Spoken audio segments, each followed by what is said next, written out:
Hi guys! Have a wonderful day! So ayan, for today's video ay magbubukas nga pala ako ng aking secret alkansya.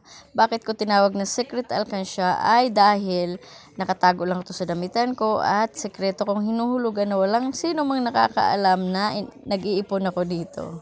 Na meron akong ganito. At isi-share ko rin po sa inyo kung paano ako matagumpay na nakakapag-ipon, kung sino yung aking iniidolo. Isang magaling na advisor at napakagaling na negosyante. So ayan guys, habang binubuksan ko nga pala ang alkansya na to, isi-share ko sa inyo at pakikinggan natin kung ano yung mga advice niya kung paano makakapag-ipon ng matagumpay. 5 tips advice sa pag-iipon. So here we go!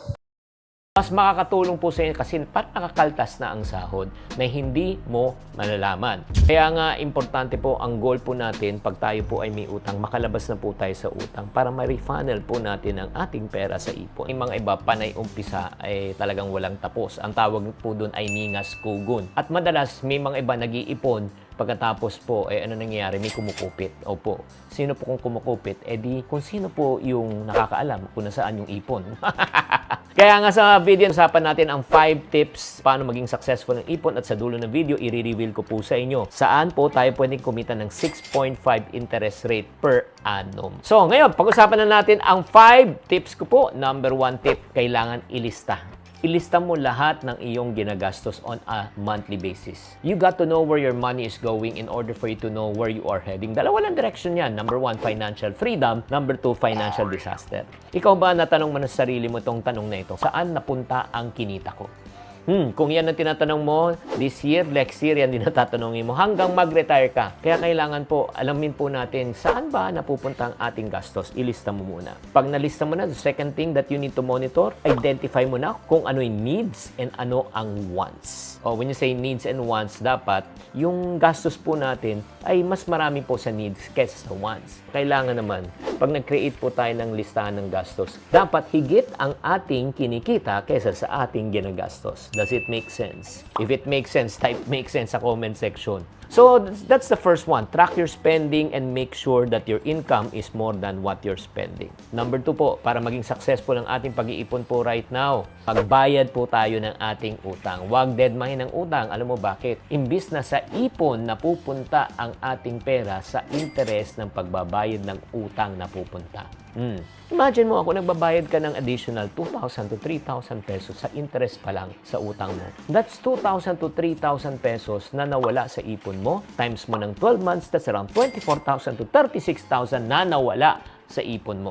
Kaya nga, importante po ang goal po natin pag tayo po ay may utang, makalabas na po tayo sa utang para ma-refunnel po natin ang ating pera sa ipon. Pangatlo, para sa mga taong medyo kapos pa rin at talagang hirap na kayo, ito yung third way in order para maging successful ang ipon challenge mo this year. Look for multiple sources of income. Kailangan naman na ng tinatawag na extra side hustle. Yes, hindi lang po sasapat na isa na pong income po natin ngayon. Bakit? Pag-iisa lang talaga. Tumaas ang bilihin, tumaas ang gasolina, tumaas ang pagkain, pero ang sweldo hindi pa rin tumataas. Kaya on top of your day job, kailangan meron tayong second income, third income. At kung kayo po ay nadagdagan ng income, hindi naman pang gastos ang pupuntahan. Dapat pang ipon. And then pang-apat, ito yung tinatawag naming ASP, Automatic Savings Program. Ito po yung ginamit natin na principle na income minus savings equivalent to expenses. Pero ito, on this part, in-automate na po natin. When you say automated, automatic pumapasok na from another account to another account. Mas makakatulong po sa inyo kasi parang nakakaltas na ang sahod na hindi mo malalaman. As a matter of fact, sa cellphone mo, may app na po na tinatawag na GSave, no? Sa GCash. Pwede mo i-automate na from your account, may papasok na po sa GSave para naka-automatic na naiipon na. And then number 5, pinakamahalaga, strictly follow and be disciplined. Kahit na lahat ng sinabi ko from 1 to 4, ginawa nyo, pero pag hindi kayo disiplinado at parati nyo kinukupitan ang inyong ipon, mauubos pa rin ang iyong ipon. Do you agree? Kaya nga itong mga friendship, no, para sa mga taong gustong mas madaling makaipon, pwede nyo na pong gamitin ang tinatawag na GSave para sa online transaction, para anywhere, anytime, pwede nyo ma-access. As a matter of fact, ito na po yung 6.5%. Ito na yung latest news. GSave has partnered with Uno Bank where you can earn a higher interest as high high as 6.5% sa pamamagitan ng kanilang time deposit. Ang regular savings account sa mga bangko na sa less than 1%, time deposit 1 to 2%. Pero sa kanila po, they're offering 6.5% interest per annum. Mamimili lang kayo sa lock-in period ng 3 months, 12 months, or 24 months. Ang kagandahan po dito sa tinatawag nilang time deposit, napakadaling mag-umpisa.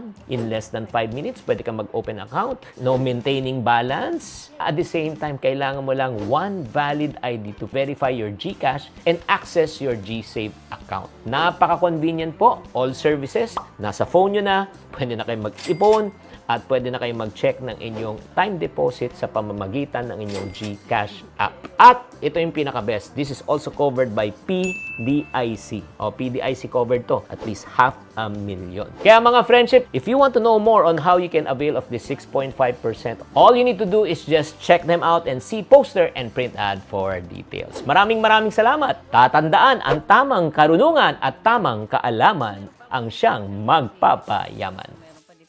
So, ayan guys, hindi lang sa pamamagitan ng Alcansya tayo pwedeng mag-ipon. Pwede rin sa G-Gibbs or sa bangko para mas safe. Di ba? Napakaganda ng paliwanag ni Mr. Chinkitan. Ang galing-galing niya nga mag-advise. So, ayan guys, ito na nga pala yung aking mga naipon. Secret ipon. Hindi na secret ngayon. Thank you for watching.